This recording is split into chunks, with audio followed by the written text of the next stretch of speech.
ठीक है सर, ठीक है, कंटिन्यू करें। हाँ चलिए जी, बिस्मिल्लाहिर्रहमानिर्रहीम। तो हमारा जो लेक्चर है आज का वो सबसेट कंस्ट्रक्शन है। इसमें इनपुट हमें मिलेगी एक एनएफए और हमने उसे कन्वर्ट करना है डीएफए। तो हमने एक एग्जांपल ली है जिसके ज़रिए से हम इसे समझेंगे। तो लास्ट लेक्चर्स में हमने थॉमसन्स कंस्ट्रक्शन एल्गोरिथम पढ़ा, जिसके ज़रिए से हम एक एनएफए के अगेंस्ट डीएफए एक रेगुलर एक्सप्रेशन के अगेंस्ट हम एनएफए बना सकते हैं। ठीक है, अब आपने इस एनएफए से डीएफए में कन्वर्ट करने के लिए जो पहला स्टेप करना है वो ये है कि आपने epsilon square of starting state लेना है। स्टार्टिंग स्टेट कौन सी है इसकी? 0। तो एप्सिलॉन स्क्वायर ऑफ 0 लेना है। तो एक चीज याद रहे कि एप्सिलॉन स्क्वायर जो है वो किसी एक स्टेट का भी हो सकता है और एक सेट ऑफ स्टेट्स का भी हो सकता है। ठीक है, आगे चल के ऐसी भी एग्जांपल आएगी कि एप्सिलॉन स्क्वायर हमें एक सेट ऑफ स्टेट्स का भी लेना होगा। तो अगर सेट ऑफ स्टेट्स का भी लेना हो तो प्रोसेस वही रहेगा कि उस सेट में से हर स्टेट का अलग अलग जो है वो एप्सिलॉन स्क्वायर लेंगे। जो भी आंसर में स्टेट्स आती जाएंगी उनको हम एक सेट में जमा कर देंगे। क्लियर हो गया? तो स्टार्ट कहाँ से किया? Epsilon square of starting state. तो एप्सिलॉन स्क्वायर का मतलब ये है कि हम अगर इस स्टेट में हों और अगर कुछ ना आए तो हम कौन कौन सी स्टेट में जा सकते हैं यूजिंग दिस एनएफए। तो देखें, अगर कुछ ना आए तो सबसे पहली चीज ये है कि हम उसी स्टेट में रह सकते हैं। ठीक है, इसका मतलब ये हुआ कि 0 के एप्सिलॉन स्क्वायर में सबसे पहले 0 होता है। ठीक है, इसके बाद हमें देखना होगा कि एप्सिलॉन के अगेंस्ट हम कहां कहां ट्रैवल कर सकते हैं फ्रॉम 0। तो 0 से एप्सिलॉन के अगेंस्ट आपको ट्रांजिशन नजर आ रही है? 1 है, तो इसका मतलब आपने 1 इसमें इंक्लूड कर देना है। और कौन सी स्टेट्स हैं? 2। और कौन सी है? 4। 2 से आगे है कोई? 4 से आगे है? एप्सिलॉन की ट्रांजिशन कोई है? इसका मतलब है वापस पीछे चले। 1 से हमने देखा 2 एप्सिलॉन की ट्रांजिशन, 1 से देखा 4 एप्सिलॉन की ट्रांजिशन। क्या 1 से कोई और ट्रांजिशन है एप्सिलॉन की? नहीं। इसका मतलब है फिर पीछे चलते हैं। कहां से आए थे? 0 से। 0 से पहले कहां गए थे? 1 पे। क्या 0 से इसके अलावा भी कोई और ट्रांजिशन है एप्सिलॉन की? कौन सी है? 7। तो 7 को भी इंक्लूड कर लें। क्या 7 से आगे है कोई एप्सिलॉन की ट्रांजिशन? वापस पीछे है 0 पे। क्या कोई और ट्रांजिशन है जो 0 से एप्सिलॉन के अगेंस्ट हो सकती है? नो। इसका मतलब ये है कि अब हमने तमाम पॉसिबिलिटीज देख ली एप्सिलॉन स्क्वायर ऑफ 0 के लिए। यानी हमने तमाम पॉसिबिलिटीज देख ली कि अगर हम 0 स्टेट में हो और कुछ ना आए यानी एप्सिलॉन के अगेंस्ट हम कहां कहां पे जा सकते हैं। क्लियर? साथ ही ये सेट कंप्लीट हो गया। ठीक है, आपने इस सेट को एक नाम दे देना है। सेट्स के नाम आमतौर पे कैपिटल लेटर्स में होते हैं, तो इसी मुनासबत से इस पहले सेट का हम क्या नाम देते हैं? Capital A. क्या? अब याद रखें, ये कैपिटल ए क्या है? ये डीएफए की स्टार्टिंग स्टेट है। यानी जो जो सेट्स आते जाएंगे वो डीएफए की स्टेट्स होंगी। अभी तक तो एक ही सेट आया ना, तो ये डीएफए की पहली स्टेट है। पहली स्टेट क्या होती है? Starting state. तो डीएफए हम आखिर में ड्रॉ करेंगे जब हमारा सारा काम कंप्लीट हो जाएगा। अभी हम एक काम करते हैं कि एक ट्रांजिशन टेबल हम बना लेते हैं डीएफए के लिए, जिसमें तमाम डीएफए की स्टेट्स, पॉसिबल स्टेट्स आ जाए। अभी तक तो एक ही स्टेट आई है ना, तो हम ये लिख देंगे यहाँ पे कैपिटल ए। और पॉसिबल इनपुट क्या क्या आ सकती है? हमारा अल्फ़ाबेट कह रहा है कि पॉसिबल इनपुट जो है वो स्मॉल ए भी आ सकती है और स्मॉल बी भी आ सकती है। ठीक है, अल्फ़ाबेट ये बता रहा है ना, दो पॉसिबल इनपुट कैरेक्टर्स है, तो इसका मतलब ये हुआ कि पॉसिबल इनपुट ए भी आ सकती है और बी भी आ सकती है। तो इनपुट सिंबल या इनपुट कैरेक्टर जो है वो ए या बी हो सकते हैं। तो पहली स्टेट जो ए आई, इसकी वजह से इनपुट सिंबल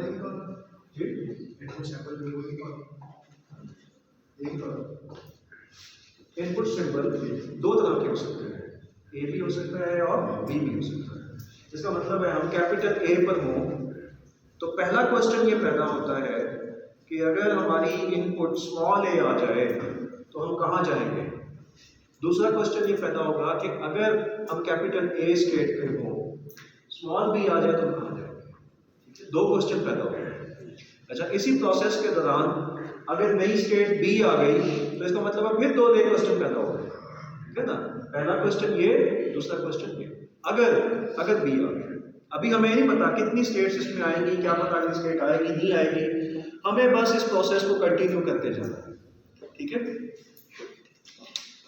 ये आपको बात समझ में आई? मैं रिपीट कर रहा हूं, हमने सबसे पहले क्या किया, epsilon closure of starting state of NFA, ये आंसर आ गया। इसको हमने एक नए सेट का नाम दिया, ये डीएफए की पहली स्टेट बनी। डीएफए की उस स्टेट के अगेंस्ट हमें दो क्वेश्चन मिले कि हम इस स्टेट में हो, स्मॉल ए आ जाए तो कहाँ जाएंगे, स्मॉल बी आ जाए तो कहाँ जाएंगे। ठीक है, हमें one by one in questions का आंसर देखना है। तो पहला क्वेश्चन कौन सा है, ये क्वेश्चन क्या कह रहा है कि अगर हम कैपिटल ए डीएफए की स्टेट में हो, स्मॉल ए आ जाए तो हम कहाँ जाएंगे। ठीक है, इस क्वेश्चन का आंसर है epsilon closure of move capital A small A. ये चीज बस आपने याद रखनी है, epsilon closure of some set, जबकि वो सेट कैसे आएगा, move capital A small A. ठीक है, मींस हमें ए के अगेंस्ट मौजूद तमाम एनएफए की स्टेट्स को देखना है कि अगर हम स्टेट्स में हो और स्मॉल ए आ जाए तो हम किस किस स्टेट में जा सकते हैं। तो उसकी बेस पे एक सेट ऑफ स्टेट तैयार हो जाएगा, फिर हमें फर्दर उस सेट ऑफ स्टेट का एप्सिलॉन क्लोजर लेना है और फिर जो है वो हमें आंसर में एक सेट मिलेगा। क्लियर है? तो बस ये बात याद रखनी है। ये मैं किस क्वेश्चन का आंसर दे रहा हूं, इस क्वेश्चन। ठीक है, ओके, तो इसका मतलब ये हुआ कि मुझे एप्सिलॉन क्लोजर लेना है किसका, जो भी इसका आंसर है। तो पहले इसका आंसर निकालना होगा ना, मूव कैपिटल ए स्मॉल ए, यानी move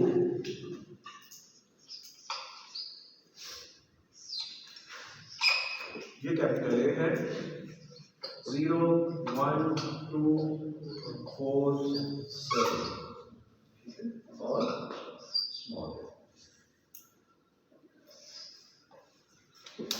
ji, which means epsilon closure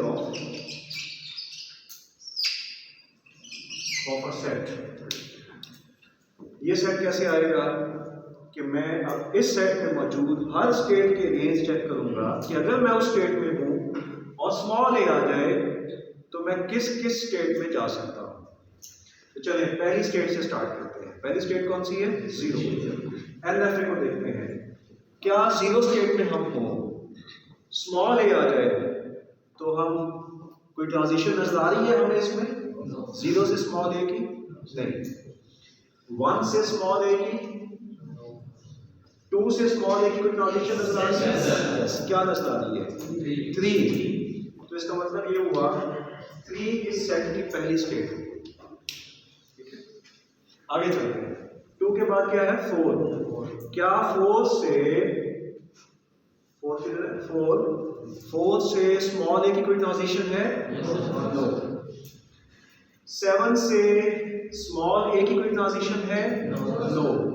इसका मतलब क्या हुआ? इसके अलावा कोई स्टेट नहीं आएगी ना। तो हमारे पास ये सेट आ गया। अब इस सेट का लेना है एप्सिलॉन क्लोजर।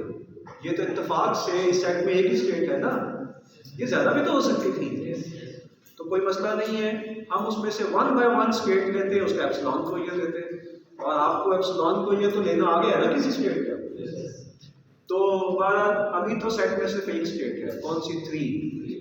तो 3 के एप्सिलॉन क्लोजर को अगर मैं लूं तो आंसर क्या आएगा? सबसे पहले तो 3 इटसेल्फ, यानी एप्सिलॉन मींस कुछ नहीं आया, तो मैं कहां पे हूं? 3 में, तो मैं 3 में तो रहूंगा ना। फिर एप्सिलॉन के केस में कहां जा सकता हूं? 6 में, ठीक है। तो 3 के साथ क्या आएगा? 6। 6 से मैं कहां जा सकता हूं? 1 में। 1 से मैं कहां जा सकता हूं? 1 से और कहां जा सकता हूं? 4 में। 2 से मैं कहीं और जा सकता हूं? 4 से कहीं और जा सकता हूं? नो। अब वापस पीछे आता हूं। 1 से मैं 2 और 4 के अलावा कहीं और जा सकता हूं एप्सिलॉन के अगेंस्ट? नो। अब वापस पीछे आता हूं 6 पे। 6 से पहले मैं गया था 1 पे, वो पॉसिबिलिटी मैंने देख ली है। क्या कोई और ट्रांजिशन भी है एप्सिलॉन के अगेंस्ट? 6 से 7, तो इट मींस 7 भी इसमें आएगा। फिर क्या 7 से आगे है कोई एप्सिलॉन की ट्रांजिशन? फिर वापस पीछे आता हूं, कहां पे? 6 पे। तो क्या 6 में कोई और पॉसिबिलिटी है एप्सिलॉन के अगेंस्ट? नो। तो मैं 6 पर कहां से आया था? 3 से। वापस 3 पे चलता हूं। क्या 3 से कोई और पॉसिबिलिटी है एप्सिलॉन के अगेंस्ट? नो। इसका मतलब अब तमाम पॉसिबिलिटीज देख ली गई और ये फाइनली सेट आ गया, ठीक है। अब चूंकि जो फाइनल आने वाला सेट है उसको एक स्टेट का नाम देना होता है, तो 2 पॉसिबिलिटीज हैं। ये स्टेट नई स्टेट भी हो सकती है। अगर नई स्टेट होगी फिर क्या होगा? जितने नाम पहले यूज हुए हैं उसके बाद आपने अगला नाम देना ना, उससे नया नाम देना ना। अच्छा, एक पॉसिबिलिटी है कि वो कोई पुरानी स्टेट भी हो सकती है, तो हमें उसे पिछले आने वाले सेट्स के साथ कंपैरिजन करना है। तो इस मकसद के लिए कि कंपैरिजन प्रॉपर हो जाए, हम फाइनल आने वाले सेट को अरेंज कर लेते हैं। क्या कर लेते हैं? अरेंज। यानी सेट 3, 6, 1, 2, 4, 7 को हम क्या लिखेंगे? असेंडिंग ऑर्डर में अरेंज कर लेते हैं ना। क्या आएगा? 1, 2, 3, 4, 6, 7। तो रिमेंबर, सेट में अरेंजमेंट से फर्क नहीं पड़ता। आपको पता है ना, सेट में जो है तरतीब से कोई फर्क नहीं पड़ता, सेट वही रहता है, ठीक है ना। लेकिन हमारा मकसद अरेंज करने का ये है कि जो गुज़िश्ता आने वाले सेट्स हैं उनके साथ कंपैरिजन सही हो जाए। इस मकसद के लिए अच्छी प्रैक्टिस ये है कि हम इसको फिर अरेंज करें। तो अब अभी तक एक सेट आ चुका है। कौन सा सेट? ए। चलिए मैं इसको भी साथ साथ लिख लेता हूँ। तो कौन सा सेट आया अभी तक? ए था 0, 1, 2, 4 और 7। अभी क्या ये पहले आने वाले सेट्स जैसा है या नया सेट है? इसके लिए इसे पहले आने वाले सेट्स के साथ कंपेयर करना है। एक सेट पहले आ चुका है ए, तो ये ए से डिफरेंट सेट है। इट मींस कि इसे नया नाम देंगे बी का। और इससे साबित ये हुआ कि हमें अपने इस क्वेश्चन का आंसर मिल गया, ठीक है। तो ये क्वेश्चन क्या था कि अगर हम कैपिटल ए स्टेट पे हो, स्मॉल ए आ जाए तो हम किधर जाएंगे? आंसर मिला कि हम बी स्टेट में जाएंगे। लेकिन इसके साथ साथ हमें टेबल के अंदर एक नई स्टेट भी तो मिल गई ना। इसका मतलब ये हुआ कि हमें 2 नए क्वेश्चन मिल गए। हमें इनको फिल करते जाएंगे, ठीक है। फिल करते करते जब ये पूरा टेबल कंप्लीट हो जाएगा तो फिर आपने इस टेबल को देखते हुए डीएफ को ड्रॉ कर देना। बहुत सिंपल। तो चले बी स्टेट जो आई है मैं इसे लिख लेता हूं यहाँ पे बी 1 2 3 4 6 and 7। ठीक है भाई। अब नेक्स्ट क्वेश्चन कौन सा है? ये वाला ना, वन बाय वन इनको सॉल्व करना है ना। अभी तक सिर्फ एक क्वेश्चन का आंसर निकाला है। ठीक है, तो अगला क्वेश्चन जो है वो ये है। इसका मतलब ये हुआ वही प्रोसेस रहेगा ना। क्या करूंगा? Epsilon clear of move capital ए जो स्टेट है और किसके अगेंस्ट करना है? स्मॉल बी के अगेंस्ट। तो इट मींस इसके अगेंस्ट आपने चेक करना है। तो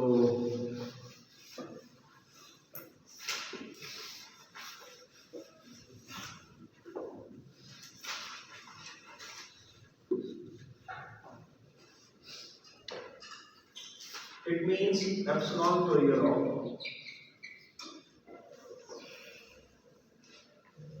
move ये में क्या है 0 1 2 4 और 7 अगेंस्ट बी हमने इसे चेक करना।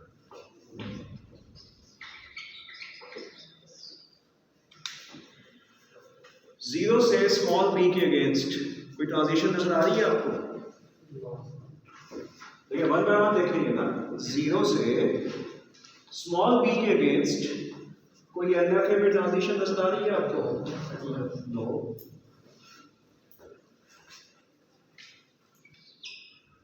ओके, वन से स्मॉल बी के अगेंस्ट कोई ट्रांजिशन नजर आ रही है आपको? No sir. टू से स्मॉल बी के अगेंस्ट कोई ट्रांजिशन नजर आ रही है? 4 से स्मॉल बी के अगेंस्ट कोई ट्रांजिशन नजर आ रही है?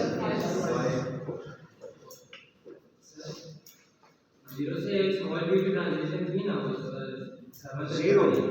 0 से स्मॉल बी के अगेंस्ट एप्सिलॉन ट्रांजिशन हो रहा है। 7 में जरा एप्सिलॉन। ओके, तो हमने 0 के अगेंस्ट देखा, 1 के अगेंस्ट, 2 के अगेंस्ट हमें कोई ट्रांजिशन नजर नहीं आई जो स्मॉल बी के अगेंस्ट। अब 4 के अगेंस्ट देखा तो हमें एक ट्रांजिशन नजर आई जो 5 पर थी, तो 5 हमने इंक्लूड कर लिया।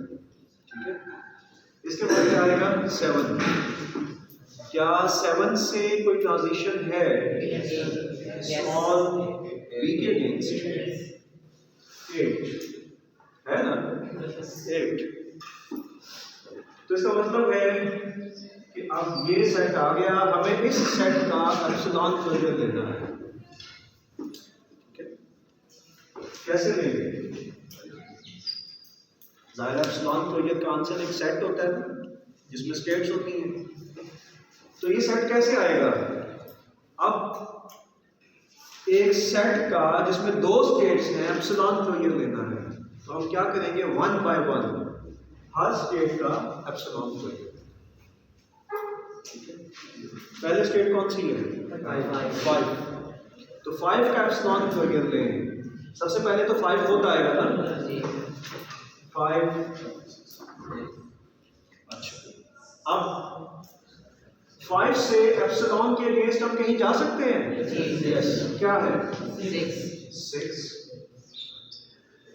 6 से जा सकते हैं एप्सिलॉन के अगेंस्ट। 1 से जा सकते हैं एप्सिलॉन के अगेंस्ट। 2 से जा सकते हैं एप्सिलॉन के अगेंस्ट। तो वापस आए, 1 से पहले 2 किया था, अब 1 से 4 भी है जो एप्सिलॉन के अगेंस्ट ट्रांजिशन है। 4 से आगे कोई ट्रांजिशन नहीं है एप्सिलॉन की। वापस पीछे आए, 1 पे थे ना हम, तो 1 पे कहां से आए थे? 6 से। 6 से एक और ट्रांजिशन भी है एप्सिलॉन के अगेंस्ट, 7। 7 से आगे कोई ट्रांजिशन नहीं है एप्सिलॉन के अगेंस्ट। वापस पीछे आते हैं, 6 से कोई और ट्रांजिशन एप्सिलॉन के अगेंस्ट नहीं। वापस पीछे आए 5 पे, 5 से हम 6 पर गए थे। इसके अलावा 5 पे कोई और ट्रांजिशन नहीं है एप्सिलॉन के अगेंस्ट। क्लियर हो गया? इसका मतलब है एप्सिलॉन कोरियर ऑफ 5 कंप्लीट हो गया। अब नेक्स्ट क्या रह गया? 8 के एप्सिलॉन कोरियर में हम सबसे पहले तो 8 इटसेल्फ आएगा ना। जिस स्टेट का एप्सिलॉन कोरियर दिया जाए वो स्टेट खुद आती है। रीजन क्या है? Epsilon means nothing. जब कुछ ना आए तो हम उस स्टेट पर तो होते हैं ना, ठीक है? तो वो स्टेट सबसे पहले खुद आती है। 8 से आगे कोई ट्रांजिशन नजर आ रही है आपको एप्सिलॉन की? इसका मतलब है कि बात यहाँ पे खत्म हो गई। अब ये सेट खत्म हो गया। क्या ये सेट पहले से मौजूद दो सेट्स जिनका नाम है A capital A and capital B, क्या ये उन जैसा है? इसका अच्छा कंपैरिजन तब हो सकता है जब हम इसके अंदर की स्टेट्स को अरेंज करें।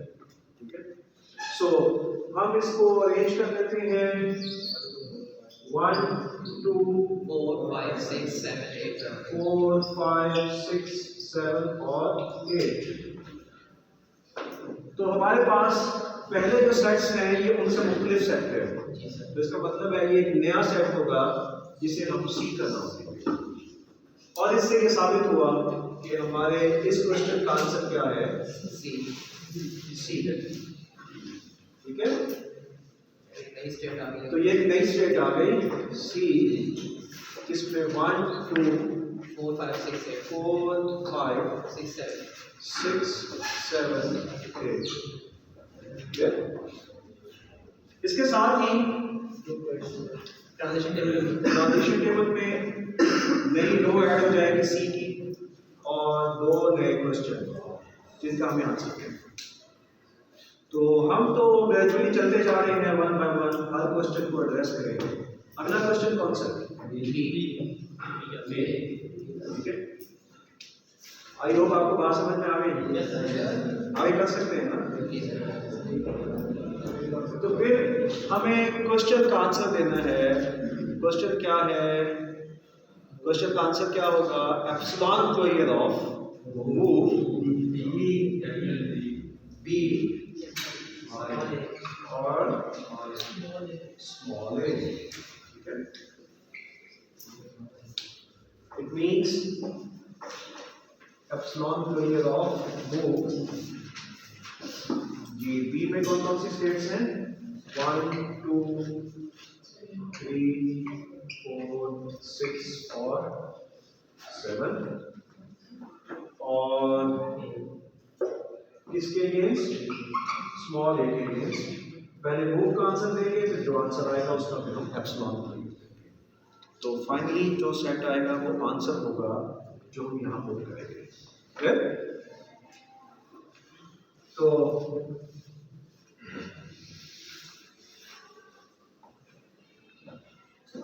मूव का फंक्शन अप्लाई करते हैं इस सेट के ऊपर। 1 से स्मॉल a के अगेंस्ट कौन सी ट्रांजिशन नजर आ रही है? 1 से स्मॉल a कोई नहीं है। ओके, नेक्स्ट 2 से स्मॉल a के अगेंस्ट में ट्रांजिशन है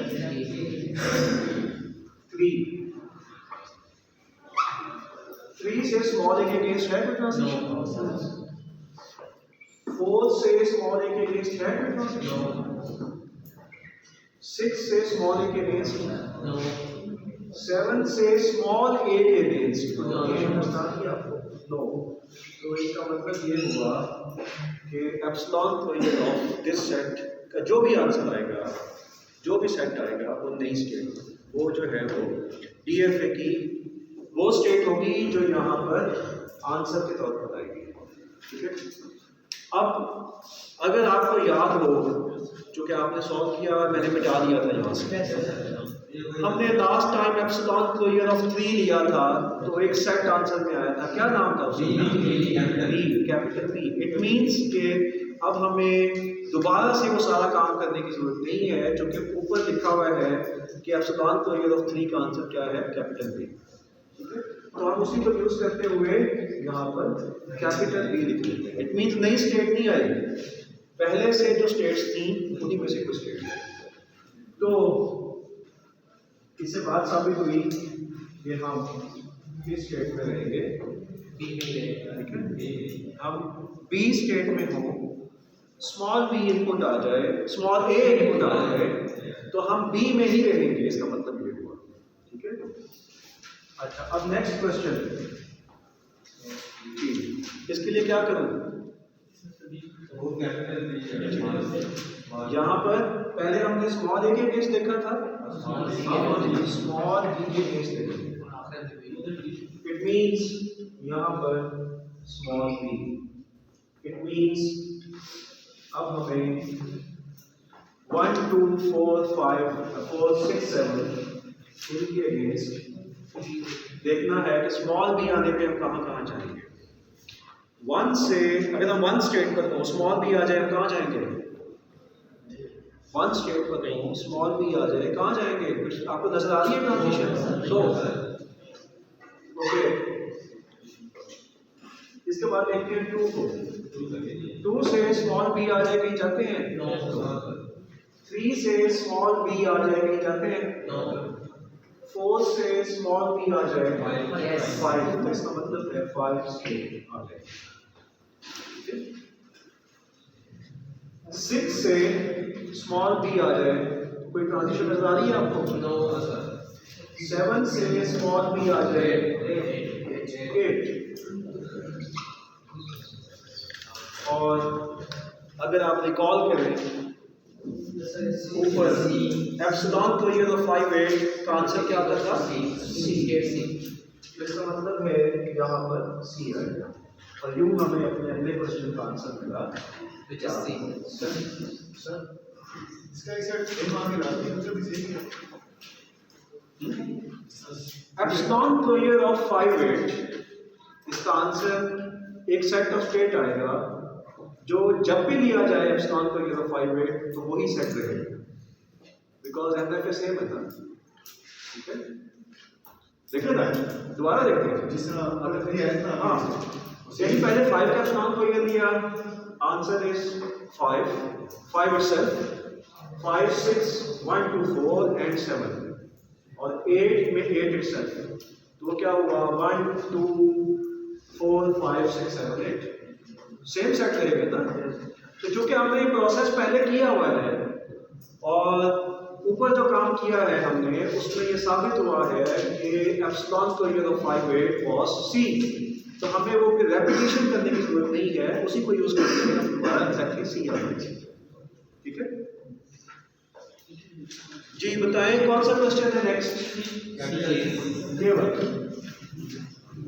तो अब यहाँ पर क्या होना चाहिए? Capital C. और यहाँ पर क्या होना चाहिए? Small a. अच्छा जी, सी में क्या है? 1 2 4 5 6 7 8, और स्मॉल ए के लिए आपने इसे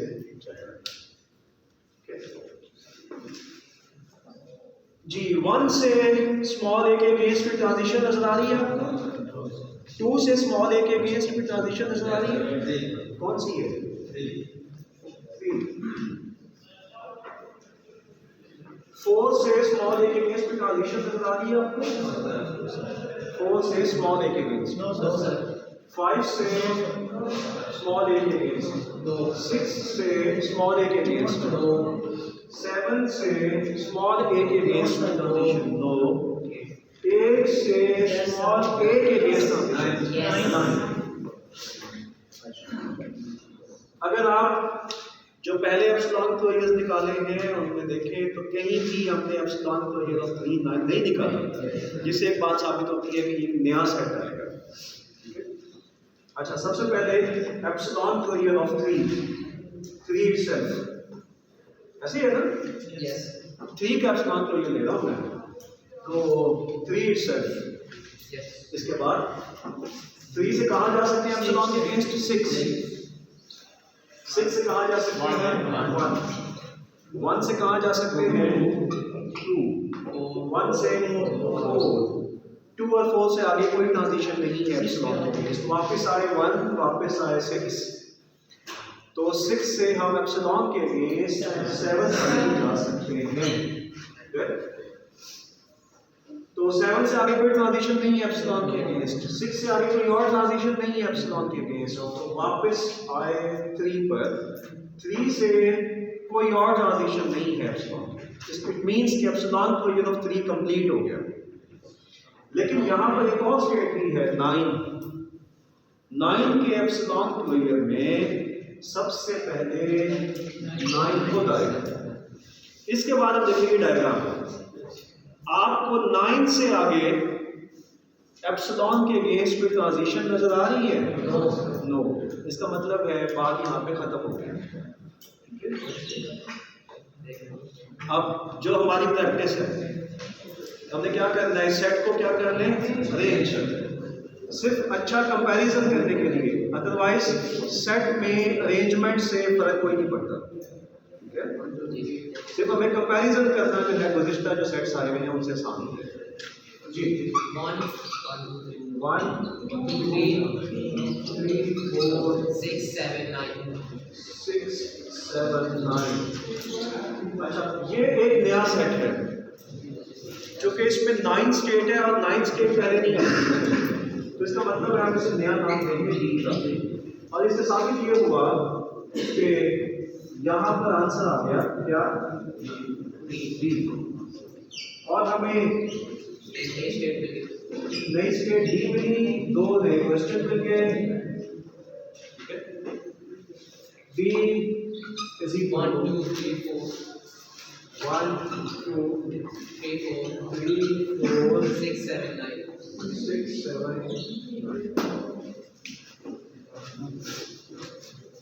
क्लियर?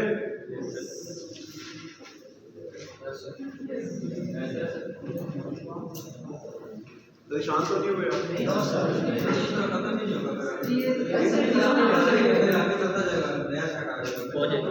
देख लेते हैं, कोई बात नहीं, हम भी चलते जाते हैं।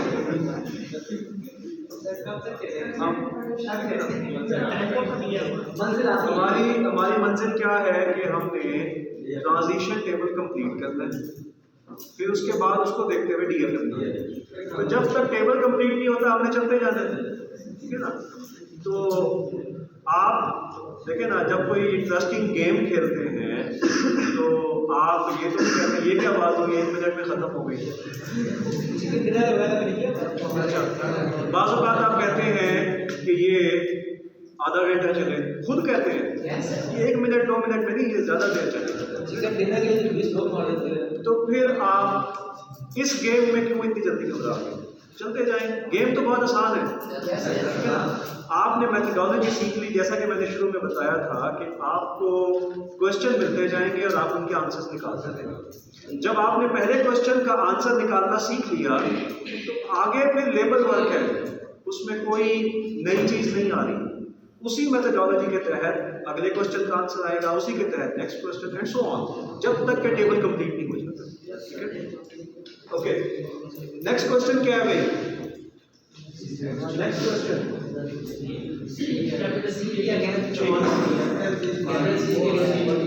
कैपिटल सी हो, स्मॉल बी आ जाए तो हम कहाँ जाएंगे? जिसका आंसर इसके जरिए से हो। ओके, सो सी सेट और इसका फाइनल सिंबल क्या है? बी। ओके,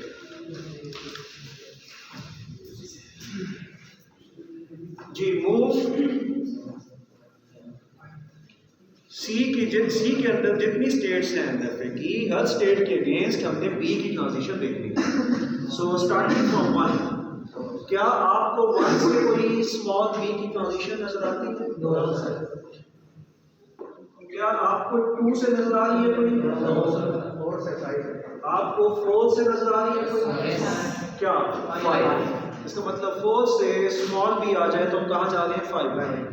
तो इसका मतलब ये हुआ कि पहली स्टेट 5 आ गई। नेक्स्ट आगे चलते हैं। 5 से क्या आपको कोई स्टेट नजर आ रही है स्मॉल बी के अगेंस्ट?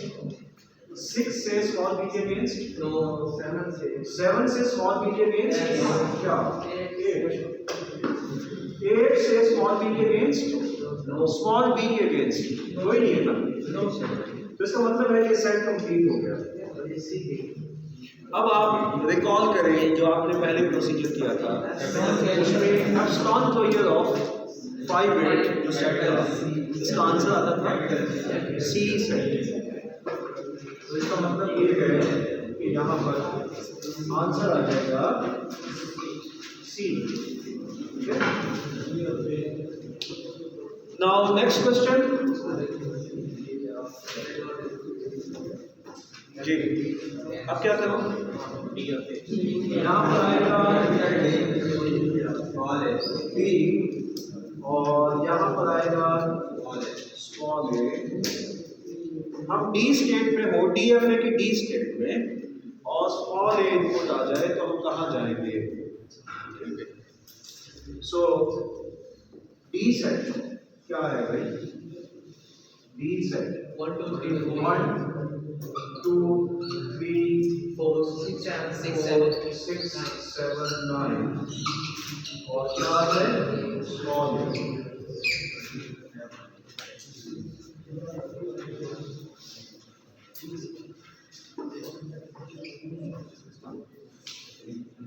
जी, 1 स्टेट से स्मॉल ए के अगेंस्ट में ट्रांजिशन नजर आ रही है आपको?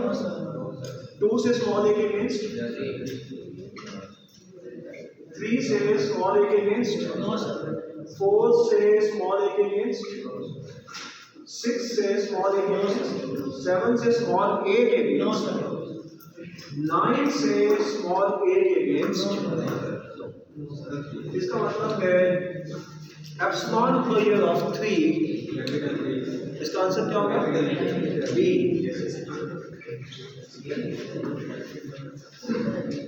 आपने जो शुरू में काम किया है उसमें एप्सिलॉन स्क्वायर ऑफ 3 निकाला है ना आपने, जो सेट बी आता था, तो इसका मतलब है यहाँ बी आ जाएगा आंसर। यूँ हमें अपने इस क्वेश्चन का आंसर मिल गया, वो है बी। नाउ इस वक्त के मुताबिक जो टेबल है उसके मुताबिक ये आखिरी क्वेश्चन है, लेकिन अगर इस क्वेश्चन में ई स्टेट आ गई तो फिर 2 क्वेश्चन और आ जाएंगे, ठीक है ना? तो लेट्स सी क्या होगा। इस क्वेश्चन का आंसर कैसे निकालना है? डी स्मॉल बी के अगेंस्ट, हम डी स्टेट में हो, स्मॉल बी आ जाए तो हम कहाँ जाएंगे? जी,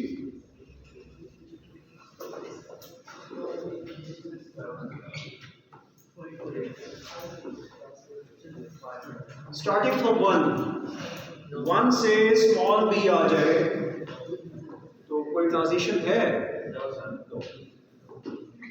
2 से स्मॉल बी आ जाए कोई ट्रांजिशन है? 3 से स्मॉल बी आ जाए? नो सर 4 से यस क्या है? 5 ओके, 6 से स्मॉल बी के अगेंस्ट में ट्रांजिशन, 7 से स्मॉल बी के अगेंस्ट क्या? 8 9 से स्मॉल बी के अगेंस्ट में ट्रांजिशन, तो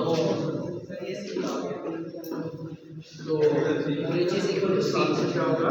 सी। अब इसका मतलब नई स्टेट नहीं आई, हमारे पास 4 स्टेट्स हैं।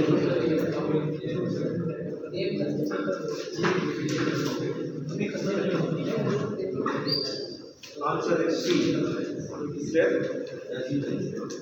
तो मेथड समझ में आ गया आपको? यस मैं रिपीट करूं, जो थॉमसन कंस्ट्रक्शन के एल्गोरिथम से आपने एनएफए बनाई थी, आपने सबसे पहला काम क्या करना है? सबसे पहला काम क्या किया था? Epsilon square of starting state. Starting state क्या थी? 0। एप्सिलॉन स्क्वायर ऑफ 0 दिया, आंसर में एक सेट आ गया, उसको हमने कैपिटल ए का नाम दिया, वो डीएफए की पहली स्टेट बनी, टेबल बनना शुरू हो गया। जब जब टेबल में नई स्टेट आती है 2 नए क्वेश्चन आते हैं और हम 1 बाय 1 उन क्वेश्चन का आंसर देते हैं। हर क्वेश्चन का आंसर देते हुए आपने ये देखना है किस डीएफए की स्टेट की बात हो रही है और किस इनपुट के अगेंस्ट हो रही है। उसी हिसाब से आंसर क्या होगा, एप्सिलॉन क्लोजर ऑफ मूव, वो स्टेट आ जाएगी और वो इनपुट सिंबल आ जाएगा। ठीक है, तो आपने मूव का फंक्शन अप्लाई करते हुए उस स्टेट से उस सिंबल के अगेंस्ट आपने एक सेट ड्राइव करना है और फिर उस सेट का आपने एप्सिलॉन क्लोजर देना है, जिससे आपको फिर एक सेट मिलेगा और अब आपने इस फाइनल आने वाले सेट को पहले से मौजूद सेट्स के साथ कंपैरिजन करना है। अगर वो पहले से मौजूद सेट्स में से हुआ तो वही नाम मिलेगा जो पहले दे चुके हैं, और अगर वो नया सेट हुआ तो फिर उसे नया नाम देंगे। नए नाम देने का मतलब नई स्टेट आ गई तो उसको हम ट्रांजिशन टेबल में ऐड कर देंगे और यूँ 2 क्वेश्चन मजीद आ जाएंगे। ठीक है, अब ट्रांजिशन टेबल में जितने क्वेश्चन आते जाएंगे वन बाय वन तमाम क्वेश्चन का आंसर निकाल देंगे अनटिल एक वक्त आएगा कि ट्रांजिशन टेबल कंप्लीट हो जाएगा। और इस एग्जाम्पल में अब वो वक्त आ चुका है कि हमारा ट्रांजिशन टेबल जो है वो कंप्लीट है। क्लियर? बिठा दो इसे।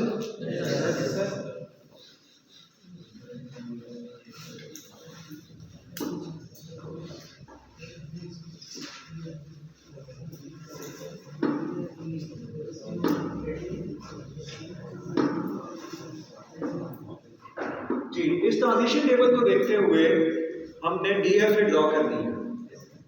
पहली स्टेट कौन सी है? इसको मैं स्टार्टिंग स्टेट कह सकता हूँ। टेबल ये कहता है हम इस स्टेट में हो, स्मॉल ए आ जाए तो हम कहाँ जाएंगे? स्टेट बी में। स्मॉल ए आ जाए तो हम जाएंगे स्टेट बी। टेबल ये कहता है कि हम इस स्टेट में हो, स्मॉल बी आ जाए तो हम कहाँ जाएंगे? स्टेट सी में।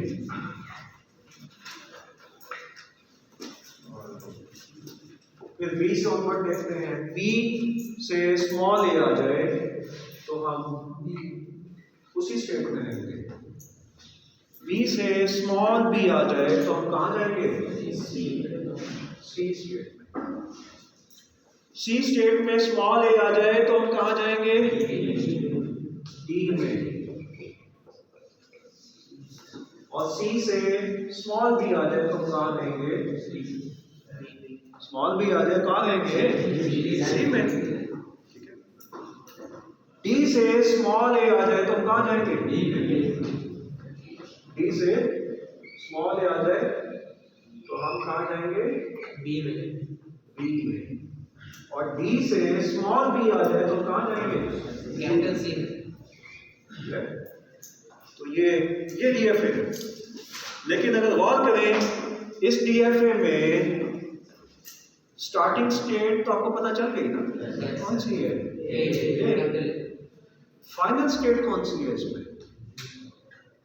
फाइनल स्टेट में नहीं, आपको नहीं पता, पता होना चाहिए ना। कोई भी ऑटोमेटा जो होती है उसमें एक स्टार्टिंग स्टेट होती है और एक सेट ऑफ फाइनल स्टेट्स होता है। क्या होता है? Set of final state.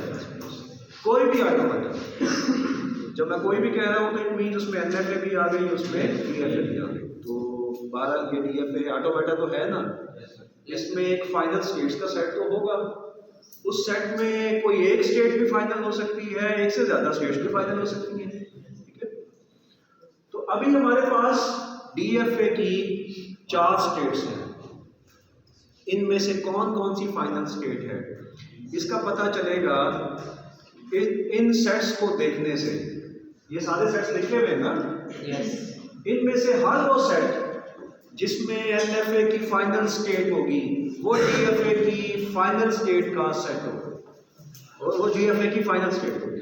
जी,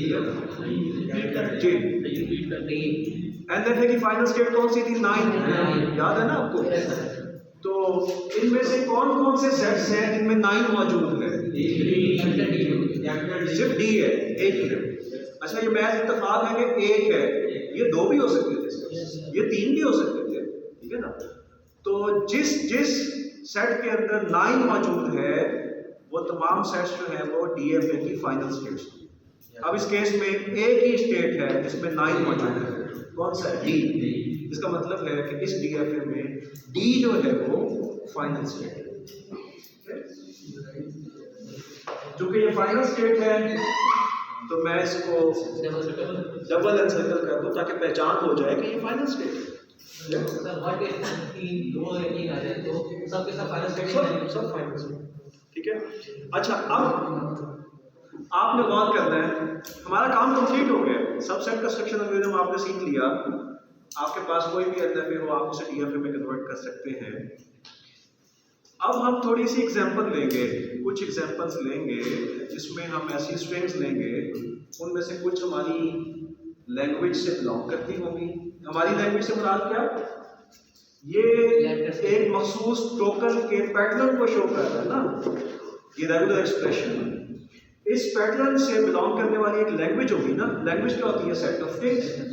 वो सेट फाइनाइट भी हो सकता है, इनफाइनाइट भी हो सकता है, ठीक है ना। तो बहरहाल एक सेट ऑफ स्ट्रिंग। अब मैं यहाँ पे कोई स्ट्रिंग लिखूंगा, अगर वो हमारी लैंग्वेज से बिलोंग करती हुई तो हम इस डीएफए के ऊपर उसे चलाएंगे और हमें आखिर में जाके हमें फाइनल स्टेट में खड़े होना चाहिए, ठीक है ना, जिसे हम क्या कहते हैं? Accepting state. फाइनल स्टेट में आखिरी वक्त में होने का मतलब ये है कि ये स्ट्रिंग हमारी लैंग्वेज से बिलोंग करती है। लेकिन अगर हम आखिर में फाइनल स्टेट में ना हुए तो इसका मतलब है वो स्ट्रिंग हमारी लैंग्वेज से बिलोंग नहीं करती। अच्छा, अगर आप इस पर गौर करें, ये रेगुलर एक्सप्रेशन बता रहा है कि हर वो स्ट्रिंग जो BA में खत्म होगी वो हमारी लैंग्वेज से है। हर वो स्ट्रिंग जितनी मर्जी लेंथ की हो, जो मर्जी शुरू में आ जाए, बस एंड किस पे होना चाहिए? BA, ठीक है। तो अब मैं ऐसी स्ट्रिंग्स लिखता हूँ, मिसाल के तौर पे सिर्फ DA। क्या ये हमारी लैंग्वेज से है? यस, हमारी लैंग्वेज से है, ठीक है। चले देखते हैं कैसे ये DF में बताएगा कि ये हमारी लैंग्वेज से है। जी, हम शुरू में स्टार्टिंग स्टेट में होंगे। सबसे पहले क्या आया? B आने पे हम कहाँ जाएंगे? C में। इसके बाद क्या आया?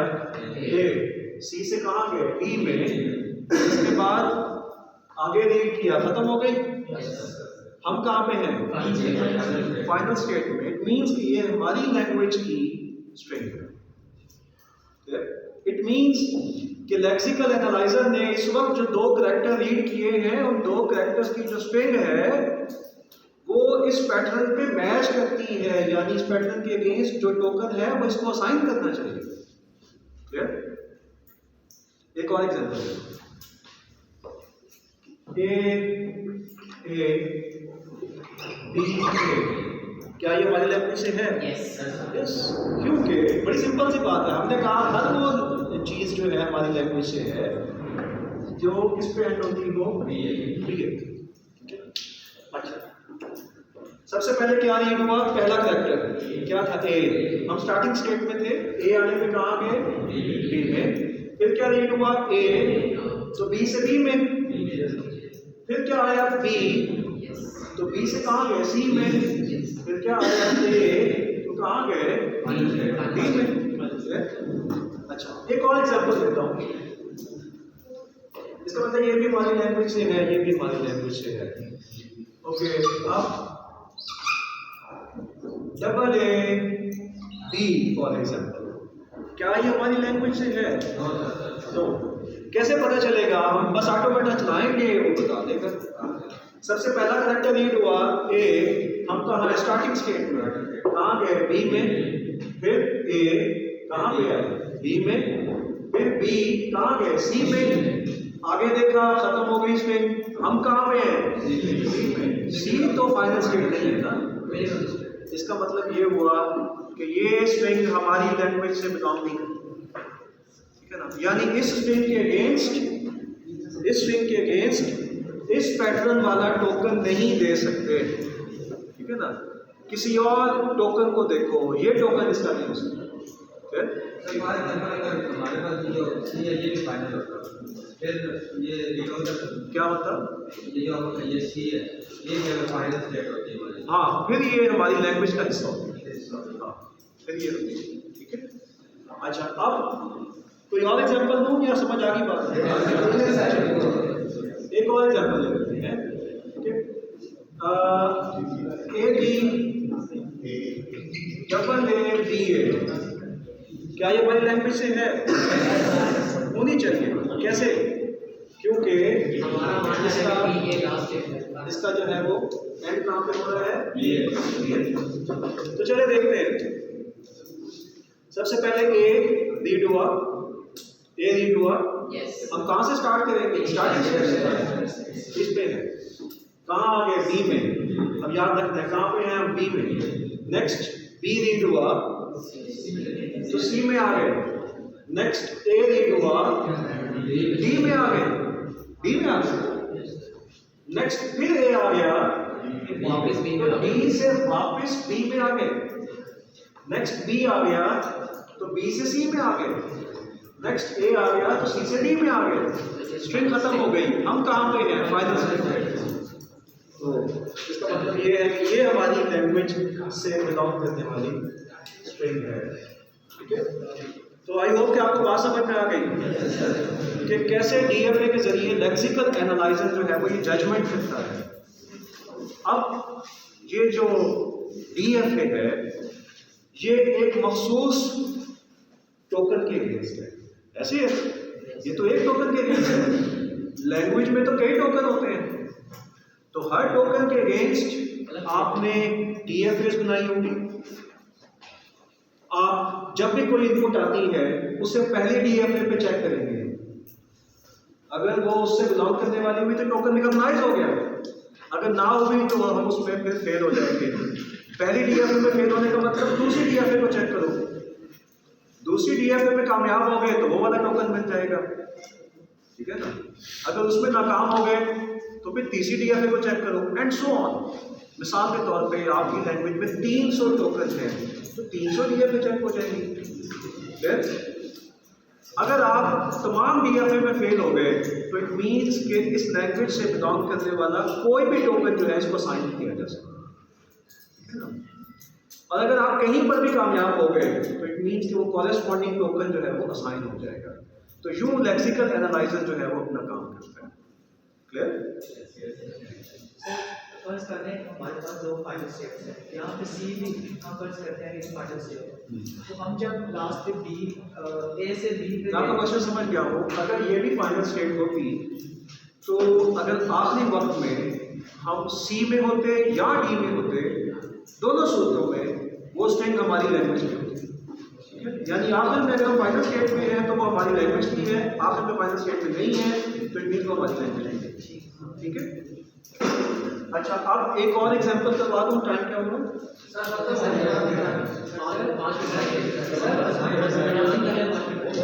चले, अब आपने इसको देखें।